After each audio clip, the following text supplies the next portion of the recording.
માહિતી મળી રહ્યા છે કે જ્યાં રાણ ગામમાં બાળકી બોરમાં ફસાઈ છે। 18 વર્ષની બાળકી ફળિયામાં રમતા રમતા અંદર પડી ગઈ હોવાની વિગત છે।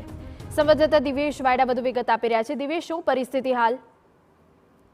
દેવભૂમિ દ્વારકા જિલ્લાના રાણ ગામમાં સવારે પોતાના જ ફળિયામાં રમતા એક એન્જલ નામની બાળકી જે 18 વર્ષની છે તે 8 ઇંચ પહોળા બોરમાં પડી ગઈ હતી અને લગભગ 100 ફૂટથી પણ ઊંડો આ બોર છે કે જેમાં તે ફસાણી છે। હાલ જે આસપાસની ખાનગી કંપનીઓ દ્વારકા, ખંભાળિયા અને જામનગરની 3 જેટલી ફાયરની રેસ્ક્યુ ટીમ ત્યાં પહોંચી ચૂકી છે। ત્રણેય દ્વારા તે બાળકીને બહાર કાઢવાના પ્રયાસો હાલ હાથ ધરવામાં આવ્યા છે। 108ની ટીમ દ્વારા બાળકીને બોરની અંદર ઓક્સિજન આપવાના પ્રયાસ થઈ રહ્યા છે। આ ઉપરાંત એનડીઆરએફ અને આર્મીની ટીમની પણ મદદ લેવામાં આવી છે। કહી શકીએ તો 6 થી વધારે રેસ્ક્યુ ટીમો ત્યાં સાંજ સુધીમાં આ ઓપરેશનમાં જોડાઈ શકે છે અને મોડી સાંજે એનડીઆરએફની ટીમ વડોદરા ત્યાં પહોંચી જાય તેવી એક સંકેત હાલ મળી રહ્યા છે અને બાળકીને કોઈ પણ રીતે બહાર કાઢવાના હાલ તંત્ર દ્વારા પ્રયાસો થઈ રહ્યા છે। બિલકુલ દિવેશ, તો જે રીતે બાળકીને બચાવવા માટે આર્મી અને એનડીઆરએફની ટીમની પણ મદદ લેવાઈ હોવાની વિગત છે। હાલ દ્વારકાના ફાયર બ્રિગેડની ટીમ રેસ્ક્યુની કામગીરી કરી રહી છે, પરંતુ આ બોલવેરમાં એક જિંદગી ફસાઈ ગઈ છે। બાળકીની રેસ્ક્યુ કામગીરી માટે ગાંધીનગરથી એનડીઆરએફની ટીમ રવાના થઈ હોવાની માહિતી મળી રહી છે। બાય રોડ દ્વારકા પહોંચી રહી છે એનડીઆરએફની ટીમ। સંવાદદાતા યુનુસ ગાઝી વધુ વિગત આપી રહ્યા છે। યુનુસ, પૂરી વિગત।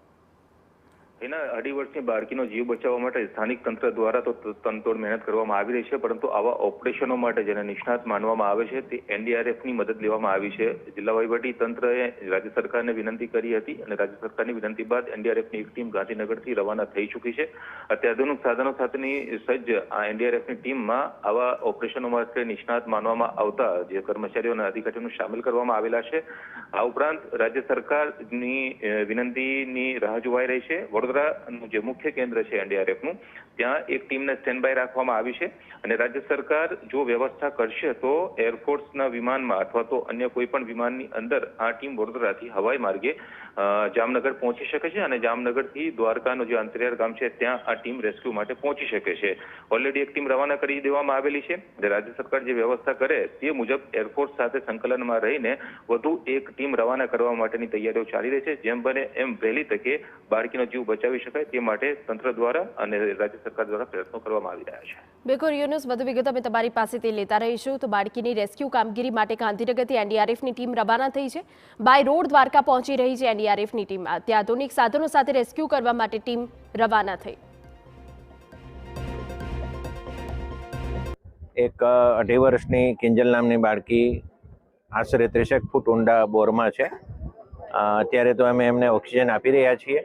આર્મીની ટીમ રસ્તામાં છે। અમે રિલાયન્સના પણ ફાયરની ટીમને કહ્યું છે।